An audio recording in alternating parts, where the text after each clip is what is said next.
안녕하세요, 여러분. 오늘은 성령 하나님에 대해서 공부하겠습니다. 성령론을 공부할 때에는 성령님의 신성과 인격성과 그분의 사역에 대해서 공부하겠습니다. 성령론의 방법이 어떠해야 되는지가 중요합니다. 체험적으로 성령님을 연구할 것인가 아니면 성경을 중심으로 성령님을 연구할 것인가가 중요합니다. 저는 성경 중심의 성령론을 여러분께 추천하고자 합니다. 토마스 오든이라는 신학자가 웨슬리안 신학자입니다. 그분이 이런 말씀하셨습니다. 성령에 대한 우리의 경험들이 자기 기만과 자기가 원하는 것들로 가득 찬 왜곡들에 쉽게 노출되어 있기 때문에 우리는 성경보다는 광신적이며 신기한 것들과 모든 것을 자기 중심으로 판단하는 주관주의에 더 많은 관심을 갖게 된다. 따라서 성령론에서는 가장 큰 문제가 체험이 성경과 거의 동등한 권위를 가지거나 방법론상 체험이 성경보다 더 우선성을 가지게 될 가능성이 많다. 그래서 제아이 페커라는 분은 이렇게 얘기했습니다. 성경에 의해서 테스트를 받아 하나님에 관한 성경에 게시된 어떤 진리에 대하여 더욱 강화된 인식을 가질 때 비로소 그 기독교인의 경험은 기독교적인 것이 된다. 네, 기독교인이 어떤 걸 경험했기 때문에 기독교적인 것이 아니고요. 그 경험이 성경에 비추어 봐서 입증이 될 때 그것이 그렇다라고 옳다라고 증거를 받을 때 비로소 기독교인이 경험한 증거는 기독교적인 것이 되는 것입니다. 그런데 특별히 성령론에서는 많은 분들이 많은 것을 경험하고 서로 다른 것들을 주장하기 때문에 우리는 오로지 성경에 근거해서 참된 성령님에 대한 체험인지를 입증할 필요가 있다는 것입니다. 구약에서 신약의 성령 하나님에 대해 말할 수 있는가? 오늘날 적지 않은 구약 신학자들은 구약에서 예수님에 대해서도 말하는 것을 좋아하지 않고요. 성령님에 대해서도 말하는 걸 좋아하지 않습니다. 그분들은 삼위일체 신학이 구약에서 충분히 주어지지 않았기 때문에 구약 독자들에게는 삼위일체 신앙이 요구되지 않았다. 이렇게 얘기합니다. 따라서 우리도 구약에서 삼위일체 신학에 대해서 얘기할 수 없다. 즉 성령 하나님, 제3위격이신 성령 하나님에 대해서 말할 수 없다고 얘기를 합니다. 그러나 우리가 성경을 구약과 신약을 하나의 책으로 본다면 거기에 어떤 연결성이 있다는 것을 알 수가 있고요. 예수님께서 사두개인들과 부활의 논쟁을 하실 때에 출애굽을 인용하면서 이렇게 얘기하십니다. 모세가 너희들에게 말한 것을 읽어보지 않았느냐? 성경이 너희들에게 무엇이라고 얘기하느냐? 즉 예수님은 모세가 말한 출애굽의 성경책이 모세의 총중에게만 유효하고 그들에게만 말씀하시는 것이 아니라 1세기의 자기의 독자들에게도 여전히 말씀하고 있다는 것을 얘기하십니다. 신약의 사도들은 구약에 있는 하나님의 영을 성령님이라고 다 그렇게 부르고 있습니다. 즉 구약의 독자들은 충분히 이해하지 못했다 하더라도 신약의 독자들은 구약에 있는 하나님의 영이라는 단어들을 성령님으로 이해할 수 있습니다. 물론 구약에 있는 하나님의 영이 하나님의 임재와 능력을 가르칠 때가 있습니다. 제3위격이신 성령님이 아니라 단순히 하나님의 임재를 얘기할 때도 있습니다. 그럼에도 불구하고 구약 성경 안에는 분명히 삼위일체 하나님의 제3위격이신 성령님에 대해서 미리 총중들을 예비시켜 놓는 그러한 부분들이 있습니다. 구약과 신약의 성령 하나님의 역사에서의 가장 큰 차이는 구약에 비해 신약에서는 성령님이 모든 하나님의 백성들 가운데 항상 내주하신다는 것입니다. 구약에서는 하나님의 신이 성령님께서 모든 하나님의 백성에게 항구적으로 다 임하지 않았습니다. 제사장들 또는 성전에 가야 되고요. 특별한 하나님의 종들에게 특별한 사명을 위해서 임하셨습니다. 그러나 신약에서는 예수 그리스도께서 성령의 영을 통해 모든 사람들 안에 임재하게 되었습니다. 성령님의 신성에 대해서 이제 살펴보겠습니다. 성경에서는 하나님과 성령님이 동요로 나옵니다. 그래서 사도행전 5장 3절 4절 우리가 지난번에 삼위일체 할 때 살펴보았던 부분입니다. 아나니아와 삽비라가 거짓말을 하죠. 베드로가 성령님께 거짓말했다 이렇게 얘기하시면서 바로 그 4절에서는 사람이 아니라 하나님께 거짓말한 것이다. 또 바울이 고린도 교회 성도들에게 너희가 하나님의 성전인 걸 알지 못하느냐. 너희가 성령의 전이다 이렇게 얘기하므로 하나님이란 단어와 성령이란 단어를 동격으로 이렇게 사용하고 있습니다. 성령님이 하나님이라는 것, 성령님의 신성은 성령님의 속성을 보면 알 수 있습니다. 아버지와 아들만이 가질 수 있는 그 신에 속한 속성을 성령님도 가지고 계십니다. 성령님이 전지전능하신 분입니다. 고린도전서 2장 10절과 11절에 보면 하나님의 영께서, 성령께서 하나님의 그 모든 것을 알고 계신다고, 통달해 아신다고 얘기하고 있습니다. 성령님이 피조물이라면 창조주 하나님에 대해서 알 수가 없겠죠.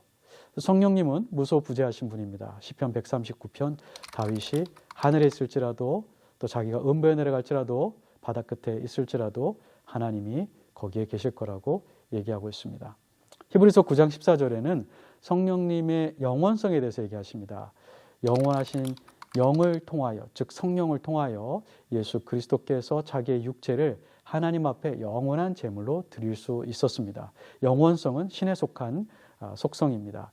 또 성령님은 주권자이십니다. 성부가 주권자이시고 성자가 주권자이시듯이 성령님도 완전한 주권자이십니다. 요한복음 3장 8절에 의하면 예수님께서 성령님의 중생하는 사역을 설명하시면서 바람이 임의로 불매, 영어 성경에는 where it pleases, 바람이 원하는 대로 흘러간다. 원하는 대로라는 것은 주권자라는 뜻입니다. 또 고린도전서 12장 11절에 성령님이 은사를 나누어 주시는데 자기가 원하시는 대로, 그래서 영어 성경에 보면 as he wills, 원하시는 사람에게 원하는 은사를 주십니다. 사람이 원한다고 다 주시는 것이 아니라 성령님이 원하셔야 되고 성령님 보시기에 가장 적합한 것을 주시는 것입니다. 성령님은 성경에서 주권자 하나님으로 묘사되고 있습니다. 성령님의 활동을 보아도 성령님이 하나님이라는 것을 우리가 알 수 있습니다. 성령님은 창조 사건에도 관여하셨습니다. 하나님의 영이 수면 위에 운행하시더라. 오늘날에는 이 하나님의 영을 단순히 하나님의 능력, 하나님의 임재로만 보기 때문에 이것을 성령 하나님으로 보지는 않습니다. 그러나 저는 어거스틴과 칼빈과 현대의 복음주의자들 중에 보수적인 성경학자들이 지지하듯이 이 하나님의 영이라는 것이 모세의 청중에게는 아니었지만 신약의 독자에게는 성령 하나님으로 이해될 수 있다고 믿고 있습니다. 욥기서 26장 13절과 시편 104편 30절, 특히 시편 104편 30절에는 주의 영을 보내어, 성령을 보내어 그들을 창조하셨다, 이렇게 되어 있습니다. 성령님이 나오시고 창조가 이루어졌습니다. 네, 삼위일체 교리에서 우리가 배웠죠. 성부와 성자와 성령, 이 세 위격이 결코 분리되지 않고 그리고 하나님이 하시는 모든 일에 함께 역사하신다는 것입니다. 따라서 창조 사건에 분명히 성령님께서는 가만히 구경하시거나 멀리 떨어져 있지 않고 아버지와 아들과 함께 하셨습니다. 성경에는 성부 하나님의 창조 사건에 대해서는 신구약을 통틀어 너무 많이 나와 있습니다. 신약 성경에는 성자 하나님의 창조 사건에 대해서 요한복음 1장 1절, 골로새서 1장 15절, 16절 그 이하로 나와 있습니다. 성령님에 대해서는요, 굳이 성령님이 창조 사건에 관여했다, 성령님이 창조주다, 이런 단어는 없다 하더라도 우리가 성경적인 것이 무엇인가 정의를 다시 한번 해본다면 성경에 있는 내용을 얘기해야 되는 것입니다. 만일 성령 하나님이 하나님의 영, 그리스도의 영으로서 하나님이 계신 곳에 언제나 함께 하시고 그리스도가 계신 곳에 언제나 함께 하신다면 성부와 성자가 창조 사건을 이루셨을 때 당연히 그분들의 창조 사건은 성령님의 능력을 통해서 이루어지신 것입니다. 성령님은 요한복음 3장에 보면 중생케 하시는 분으로 나옵니다. 중생은 영적으로 죽어있는 자에게 영적인 생명을 주는 것입니다. 이것은 물질적인 세계를 아무것도 없는 것에서 유로 존재하는 것으로 창조해낸 사건보다 더 큰 능력입니다. 사람의 이 인격이 바뀌는 것은 물질을 만들어내는 것보다 더 어려운 것입니다. 그런데 성령님께서는 죄로 인하여 죽어있고 하나님을 거역하고 죄인됨을 인정하지 않는 그러한 부패한 마음에 변화를 주어서 복음을 받아들이고 하나님의 자녀가 되는 그런 놀라운 능력을 가지고 계십니다. 성령님은 구원자이십니다. 네, 우리가 침례, 세례를 줄 때 아버지와 아들과 성령의 이름으로 줍니다. 아버지와 아들만 구원자가 아니라 성령님도 완전히 동등한 구원자이시기 때문에 성령의 이름이 그 안에 들어가 있는 것입니다. 성령님은 부활의 능력을 가지고 계십니다. 그래서 예수님의 그 죽은 몸도 아버지께서 일으키신 것이고 또 예수님 본인이 하나님이시기 때문에 자신의 능력으로도 부활하신 것이지만 성경은 또 한편 그것이 성령의 능력이었다고 얘기합니다. 로마서 1장 4절, 로마서 8장 11절 예수님의 그 죽은 몸의 부활에 죽은 자의 몸에 생명을 불어넣는 분이 성령님이라고 얘기하고 있습니다. 이 구약 성경의 예언들이 사람이 낸 것이 아니라 성령님에 의해서 나왔다고 얘기하고 있습니다. 계시는 하나님께 속한 것이고 하나님만이 주실 수 있는데 성령님이 그렇게 계시 활동을 하시는 것입니다. 자, 이제 성령님의 신성에 대해서 우리는 여러 방면으로 살펴보았습니다. 정리하자면 하나님과 성령이란 단어가 동료로 사용되고 있고 성경에서는 성령님의 속성이 바로 하나님의 속성임을 알 수가 있고요. 성령님이 하시는 활동이 하나님이 하시는 활동과 같은 활동임을 알 수가 있습니다. 성령님의 인격에 대해서 보겠습니다. 왜냐하면 이 이단들은 성령님의 신성만 부정하는 것이 아니라 성령님이 인격자다 이런 것도 부인하는 이단이 있습니다. 대표적으로 여호와 증인이 바로 그렇습니다. 성령은 삼위일체에서 성부, 성자와 구분은 되지만 분리가 되지는 않으시는 인격자이십니다. 그래서 성경에 보면 성령께서 들으신다는 표현이 있고 말씀하신다는 표현이 있고 증거하시고 확신시키고 그리스도를 영화롭게 하신다. 그리고 하나님의 백성을 인도하신다. 또 그들을 위하여 중보하신다. 이런 표현들이 기도하시는 그런 표현들이 나옵니다. 또 로마서 8장 27절에 보면 성령님의 생각에 대해서 바울이 얘기하고 있습니다. 성령님은 지정의를 갖추신 완전한 인격자이십니다. 성령님은 어떤 힘만 센 에너지가 아닙니다. 어떤 전기 전파와 같은 분이 아닙니다. 여호와 증인에서는 그렇게 이해를 하죠. 그러나 성경은 분명히 예수님의 인격성에 대해서 얘기합니다. 비록 헬라어로 영이 뉴마가 중성명사입니다. 그렇지만 그 중성명사를 인칭 대명사로 사용할 때 요한복음은 항상 he, 그분이라는 단어를 사용하고 있습니다. 문법적으로 보자면 뉴마가 영이 중성명사이니까 it, 그것이라고 표현해야 되겠지만 사도 요한은 그것이라고 표현하지 않고 그분을 인칭 대명사로 쓸 때에는 항상 그분이라고 표현함으로 그분의 인격성을 강조하고 있는 것입니다. 성령님이 인격자가 아니라면 누구도 그분에 대하여 죄를 지을 수가 없습니다. 물리적인 에너지에게 도덕적인 죄를 지을 수는 없는 것입니다. 에베소서 4장 30절에 보면 성령을 근심케 하지 말라는 말씀이 있는데 성령님이 인격자가 아니라면 성령님을 근심하게 하는 일이 있을 수 없습니다. 또 성경에는 성령 회방죄가 있습니다. 성령님이 전파라면, 성령님이 에너지라면 어떻게 전파와 에너지에 대하여 죄를 지을 수 있겠습니까? 우리가 성경대로 성령님을 믿는다면 성령님이 온전한, 완전한, 동등한 하나님이시면서 완전한 인격자라는 것을 알아야 됩니다. 그래서 성령님을 체험했다 하는 분들 인격자가 되셔야 됩니다. 언어 생활에 있어서 윤리적인 면에 있어서 인격자가 되셔야 합니다. 그리고 성령님을 능력으로 너무 이렇게 동일시하는 것은 위험한 것입니다. 성령님에게서 능력이 나오지만 능력 자체가 성령님은 아닌 것입니다. 성령님과 예수님을 살펴보겠습니다. 예수님의 생애 처음부터 마지막까지 성령님이 함께 하셨습니다. 그분의 성육신 과정, 태어나신 처음부터 동정녀 마리아에게 성령님이 임하셨고 예수님이 자라면서 하나님과 사람 앞에 사랑을 받으셨을 때에도 성령님이 함께 하셨습니다. 성령님은 침례, 세례를 받으실 때에도 성령님이 그분에게 임하셨고 시험을 받으실 때 성령님이 인도하셨고 시험을 통과하셨을 때도 그 성령님의 능력으로 사로잡히셨고 설교하실 때에도 성령님의 능력으로 하셨고 귀신을 쫓아낼 때도 성령님의 능력으로 하셨습니다. 그분은 성령님을 한량없이 요한복음 3장 34절에 보면 without measure, 끝없이 받으셨습니다. 그러나 모든 인간 선지자와 하나님의 종들은 하나님이 기뻐하시는 만큼만 받았습니다. 그런 면에서 예수님과 다른 하나님의 종들은 존재론적인 차이를 보여주고 있습니다. 예수님이 십자가에서 돌아가실 때에도 히브리서 9장 14절은 뭐라고 얘기했죠? 그분이 영원한 성령을 힘입어 자기의 육신을 하나님 앞에 제물로 드리신 것입니다. 그분 태어나실 때부터 자라시면서 사역하시고 유혹받으시면서 이기시고 십자가에서 죽으시고 부활하신 것까지 전부 다 그분의 이 지상 삶에 있어서는 성령님이 늘 함께 하셨습니다.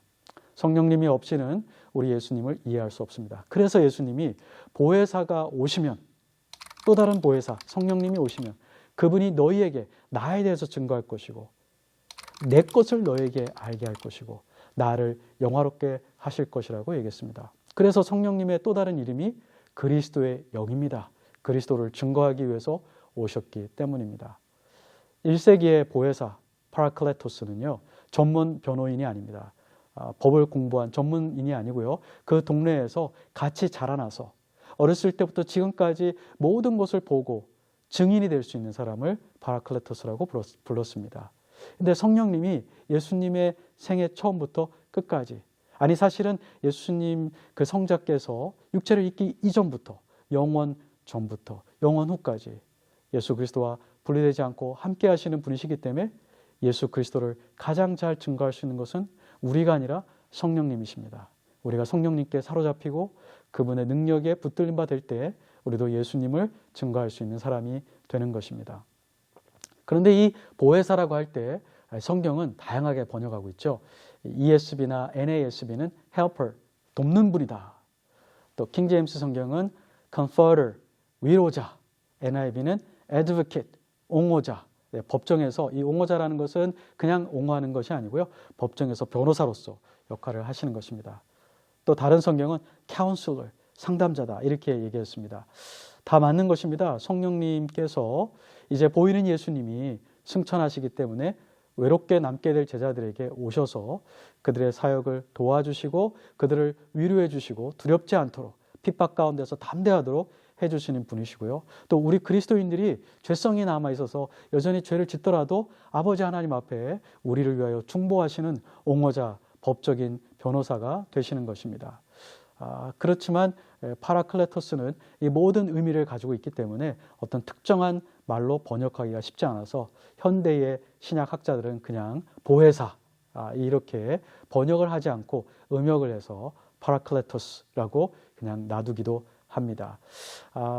우리가 흔히 성령님이 도움을 주시는 돕는 자다 또는 상담자다, 위로자다 할 때 이것을 너무 인간적으로 이해를 할 수 있습니다. 그래서 마치 결혼 상담가와 내가 얘기하듯이 성령님과 내가 관계를 갖는다. 아니면 친구가 나를 도와주듯이 내가 성령님과 그런 친한 관계를 갖는다. 아니면 내가 기분이 나쁘고 외로울 때 나를 위로해주는 그런 이웃이나 가족이나 친구처럼 성령님을 이해할 수 있습니다. 그러나 성령님은 근본적으로 하나님이십니다. 그분은 하나님으로서 우리를 위로해 주시고 주권자로서 우리를 상담해 주시고 주권자로서 우리를 돕는 것입니다.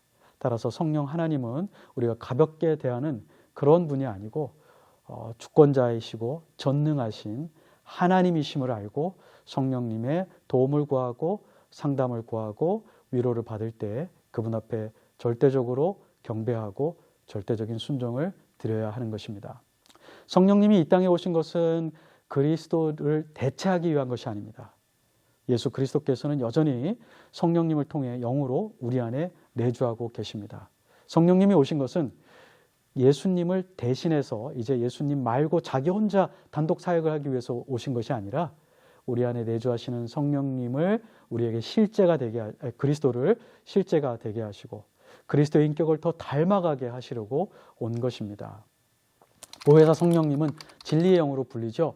요한복음 14장 17절, 15장 26절, 16장 13절입니다. 그리고 이 보혜사의 기능은 진리이신 예수 그리스도를 더 증거하는 것입니다. 따라서 성령 체험했다 하면서 예수님에 대한 믿음이 없는 것은 성령을 체험한 것이 아닙니다. 가끔씩 어떤 분들이 나는 예수님 믿기 전에 성령 체험했다. 즉 기도원이나 어디에 가서 환상을 보았다, 무슨 은사를 받았다 이렇게 얘기하시는데 신약 성경에서는 성령을 체험하는 사람은 반드시 예수 그리스도의 말씀을 믿고 그분의 인격을 닮아가고자 하는 중생한 생명을 가진 사람만이 성령을 체험한 사람이라고 말하고 있습니다. 따라서 그리스도에 대한 신앙이 없이 성령님의 역사를 기대할 수 없습니다. 성령님은 그리스도와 함께 그리스도를 위해서 역사하시는 분이십니다. 성령론은 따라서 성경적인 성령론은 그리스도 중심적이어야 합니다. 최근에 어떤 선교학 학자들은 타 종교에도 구원이 있다고 주장하면서 이 성령 하나님의 역사를 강조합니다. 성령님이 보이지 않는 영이시고 사람 안에도 보이지 않는 영이 있고, 그래서 성령님께서 그리스도의 복음이 없이도 믿지 않는 불교인이든지 힌두교인이든지 모슬림이든지 또는 불가지론자, 무신론자라도 이 영 안에 신비롭게 역사하셔서 자기도 모르는 사이에 하나님의 자녀가 되게 한다. 이제 이런 것을 우리가 포괄적 구원론이라고 부르는데요. 이 포괄적 구원론은 성경적인 구원론도 아니고 성경적인 기독론과 성령론에 위배되는 것입니다. 성령님의 구원시키시는 역사는 예수 그리스도에 대한 말씀과 그 복음에 대한 믿음을 통해서만 역사하시는 것입니다. 자, 이제 우리가 Spirit Baptism 또는 Baptism of the Holy Spirit, 성령 침례 또는 성령 세례에 대해서 보겠습니다. 미국의 대표적 오순절 교단인 하나님의 성회에서는 그 신앙 고백문 제7항에서 이렇게 얘기하고 있습니다. Spirit Baptism이란 중생 이후에 발생하는 것으로 성령을 위한 특별한 영적 능력과 은사를 주고자 하는 성령의 사역이며 모든 그리스도인들이 반드시 열정적으로 추구해야만 한다. 이렇게 얘기하고 있습니다. 그러면서 그 증거 구절로 사도행전 2장의 오순절 성령 강림 이후에도 사마리아인들이 8장에서, 고넬료 집안 사람들이 사도행전 10장에서, 그리고 에베소에 있는 12제자들, 그 제자들이 사도행전 19장에 보면 성령 강림을, 성령 체험을 했다. 그래서 성령 체험은 한 번으로 끝나는 것이 아니라 그리스도인들이 계속 반복적으로 경험해야 된다라고 얘기하고 있습니다.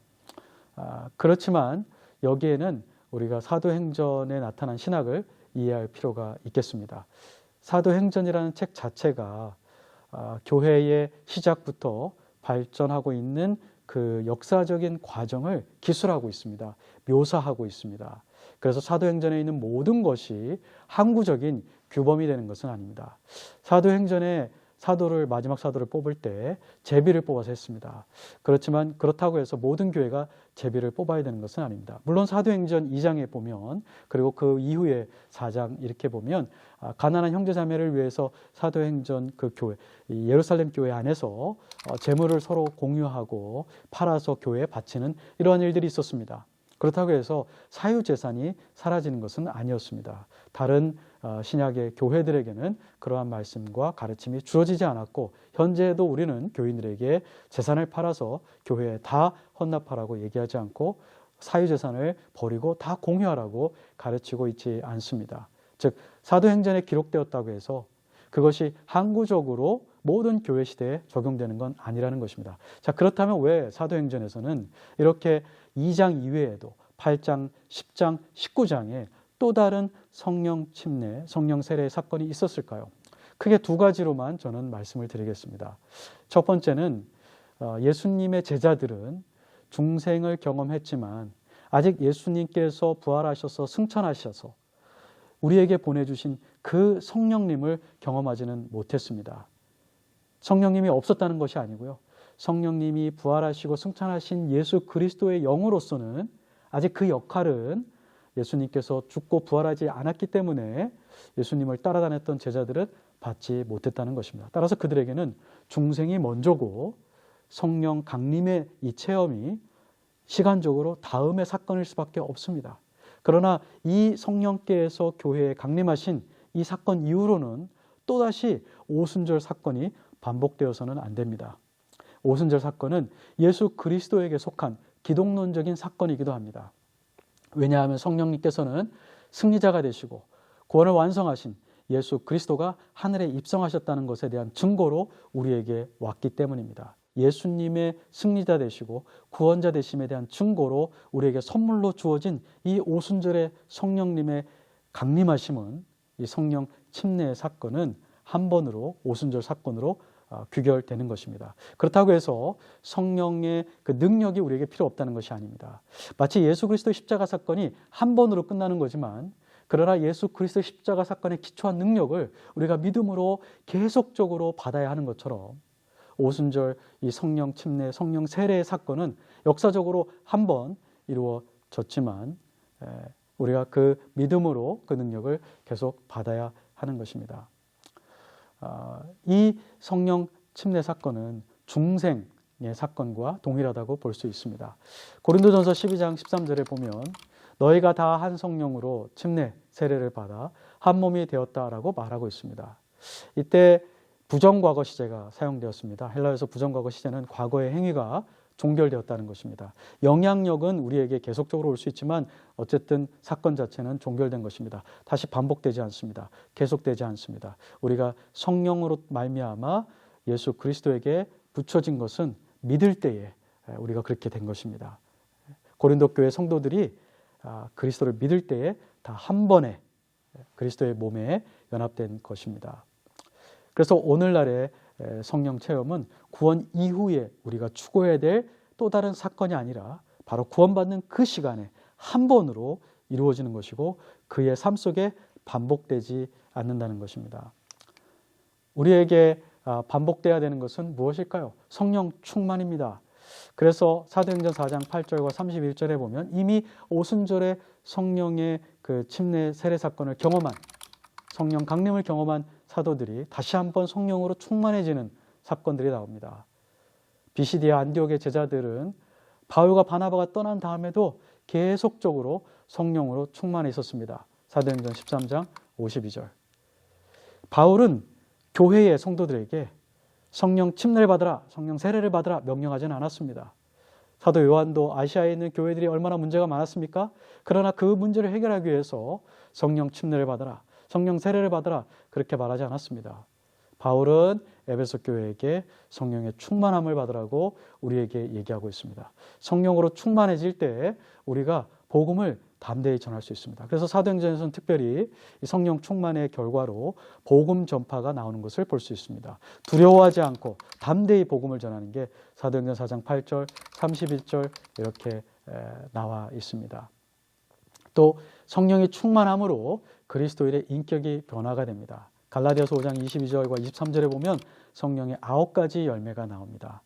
또 고린도후서 3장 18절에 보면 성령님을 통하여 우리가 예수 그리스도로 더욱더 우리의 인격이 닮아가는 장면이 나옵니다. 성령 충만한 것은 성령 은사를 받는 것과는 별개의 문제가 될 때가 많이 있습니다. 삼손 같은 경우에 은사를 많이 받았습니다. 그러나 그는 성령으로 말미암아 인격의 변화를 겪지는 못했습니다. 죄의 유혹에 저항하게 되는 것도 성령 충만의 결과입니다. 성령 충만은 교회의 삶 가운데서 추구되어야 됩니다. 기도원에서 혼자 오래 기도함으로 성령의 충만을 경험할 수도 있겠지만 그러나 사도 바울은 에베소서 5장 18절과 또 6장 9절까지 성령 충만의 결과를 얘기하면서 부모와 자녀의 관계, 종과 노예의 관계, 부부 관계를 얘기하고 교회 공동체 안에서 어떻게 가족이 그리고 사회에서 직장 안에서 성령 충만한 삶을 살 것인가를 얘기하고 있습니다. 넷째, 성령 충만은요, 우리가 성령님을 얼마나 더 많이 소유할 것인가가 아니라 이미 성령님은 우리 안에 계십니다. 우리는 이미 성령님의 것입니다. 따라서 우리가 성령님께 얼마나 순종하고 성령님이 우리의 이 순종을 얼마나 더 받으시는가, 거기에 따라 성령 충만은 달라지게 되어 있습니다. 이제 은사에 대해서 보겠습니다. 은사는 그리스도 안에서 하나님이 거저 주시는 것입니다. 주시는 목적은 하나님 나라의 확장을 위해서 예수 그리스도께서 주신 사명을 완수하기 위해서 은사를 주시는 것입니다. 따라서 우리에게 은사가 필요합니다. 은사는 자연적인 재능이 은사가 될 수도 있습니다. 피아노를 잘 치고 예술 활동을 잘하는 분들 또는 공부를 잘하는 분들, 이것도 하나님께서 자연적인 재능이지만 하나님 앞에 거듭나게 되어서 성령님의 내주하심을 받으면 성령님께서 이미 주신 그 자연적인 탤런트를 사용해서 하나님 나라를 위해 사용한다면 그 자연적인 탤런트도 은사라고 볼 수 있습니다. 또 은사에는 그런 자연적인 탤런트하고 기적적으로 주시는 은사들도 있습니다. 그 모든 은사의 공동적인 목적은 은사자 자신의 유익을 위한 것이 아니라 고린도전서 12장 7절을 보니까요, 공동의 선을 위해서. 그래서 영어 성경에는 for the common good, 모든 성도가 유익을 얻어야 됩니다. 어떤 은사자가 한 은사를 발휘하는데 그것이 교회에 분란이 생기거나 다툼이 생기고 오해가 생기고 평화가 질서가 깨어진다면 그 은사자는 내가 과연 하나님이 주신 은사를 정말 가지고 있는 것인지, 아니면 하나님이 은사를 주셨어도 하나님이 원하는 방식으로 그 은사를 사용하고 있는지를 살펴볼 필요가 있습니다. 자, 은사를 사모하라고 했지만 그렇다고 해서 구하는 모든 것을 주신다고 약속하지는 않았습니다. 아까도 살펴보았지만 은사는 성령님의 주권에 의해서 주시는 것입니다. 우리가 이것이 필요하다고 생각되어서, 이것이 선하다고 생각되어서 간구할 수는 있지만 혹시 그것이 나에게 주어지지 않고 다른 형제자매에게 주어진다면 질투하지 말고 그분을 더 격려하고 저는 또 하나님이 주신 것에 만족해서 섬긴다면 하나님이 또 다른 은사도 하나님이 필요한 때에 주실 수 있는 것입니다. 종종 이런 분들이 있습니다. 나는 은사가 없어서 섬길 수 없습니다. 네, 은사보다 더 중요한 것은 순종입니다. 그리고 사랑입니다.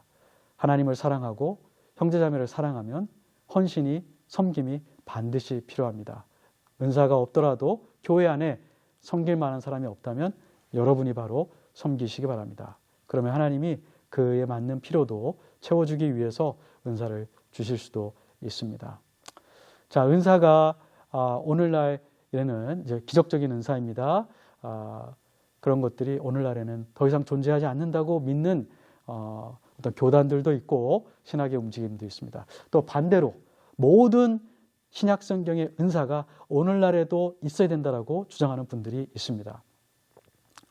모든 은사가 오늘날에도 있어야 된다고 주장한다면 그것은 바로 신사도라고 불리우는 신앙 운동입니다.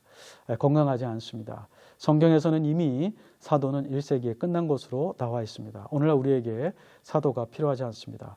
사도와 선지자는 에베소서 2장 20절과 3장 5절에 보면 하나님께서 직접 계시, 복음에 대한 계시를 주셔서 교회의 털을 닦게 하셨습니다. 신약교회가 세워지고 성경이 기록되도록 그때까지 사용하신 분들이 사도와 선지자입니다. 그래서 마틴 로이드 존스와 존 스타트 같은 분들은 성령론에서 완전히 서로가 일치하지는 않으시지만 이 면에서는 일치했습니다.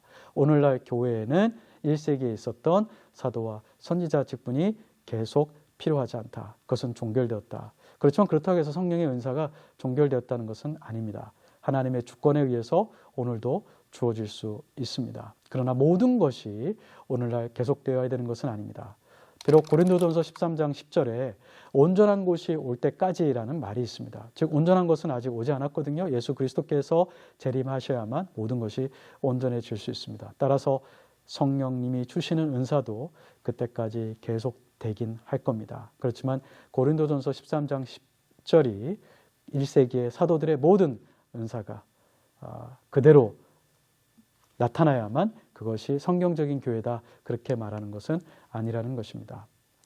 영적 인상들, 느낌들에 대해서 잠깐 말씀을 드리겠습니다. 네, 많은 분들이 어떤 느낌을 받습니다. 성령님의 음성인 것 같고 성령님께서 인도하시는 것 같습니다. 그런 것이 그리스도인에게 있습니다. 그렇지만 또 한편으로는 우리 인간의 영 안에도 우리 인간의 선입견과 주관적인 체험이 있기 때문에 정말 이것이 하나님께로부터 온 것인지 아닌 것인지를 잘 살펴보아야 합니다. 그 기준은 말씀밖에 없습니다. 그 말씀에 근거해야만 되는 것이지 만약에 말씀에 근거도 없고 말씀에 예도 없고 신학적으로 옳지 않다고 한다면 윤리적으로 옳지 않다고 한다면 어떤 느낌을 받았다고 해서 성령님의 역사라고 강하게 주장하지 않는 게 좋습니다. 그리고 웨인 그루덤이라는 신학자가 얘기했지만 성령님이 가라사대 이렇게 말하기보다는 하나님이 나에게 이런 느낌을 주십니다. 네, 형제를 위해서 기도할 때 이런 감동을 나에게 주십니다. 이렇게까지 얘기할 수는 있다고 생각합니다. 스펄전 목사님은 본인에게도 하나님께서 아주 드물게지만 어떤 강력한 영적인 느낌과 이런 것들을 준 것에 대해서 인정한 적이 있습니다. 그럼에도 불구하고 그것이 삶의 주 패턴이 교회의 어떤 반복적인 패턴이 된다면 물처럼 불안정한 그러한 신앙생활을 하는 것이라고 얘기하셨습니다. 조지 위필드를 말씀드리고 끝나고자 합니다. 조지 위필드라는 분은 유명한 부흥사였고 감리교회의 목회자였습니다. 그러나 신학적으로는 칼빈주의자였죠. 미국의 대각성 그 부흥 시기를 이끌었던 중요한 분 중에 한 분입니다. 이분이 평소에 이 성령님의 인상, 느낌, 촉구 이런 것들을 많이 경험하신 분이었습니다. 1743년에 어느 날 3개월 된 자기 아들, 유일한 아들이었습니다. 그 아들에 대해서 교회의 회중 가운데 이렇게 선언했습니다. 하나님이 자기에게 말씀하셨는데 이 아이를 나중에 나와 같은 복음 전파자로 쓰실 것이다라고 얘기했습니다. 그런데 안타깝게도 한 달 뒤에 이 아들, 하나밖에 없는 아들이 죽음에 이르렀습니다. 이 사건을 겪으면서 조지 위필드는 큰 충격을 받았고 하나님의 말씀이라고 선언했는데 그것이 거짓으로 판명되었고 또 교회 회중들도 자기가 잘못 인도했기 때문에 하나님과 교회 회중에게 죄를 지었다고 생각하고 많은 고민을 하셨습니다. 그 다음에 이분의 인생을 보자면 이분의 삶 가운데는 다시 성령님이 이렇게 얘기하십니다. 이렇게 인도하십니다. 라는 말을 하지 않게 되었습니다. 조지 위필드가 성령님의 그런 인도함을 안 받았다는 건 아니겠죠. 그러나 더 조심하게 되었다는 것입니다. 저는 여러분들이 성령 하나님과 동행하시며 은사를 체험하실 때 조지 위필드처럼 조심스럽게 접근하시기를 바랍니다. 감사합니다.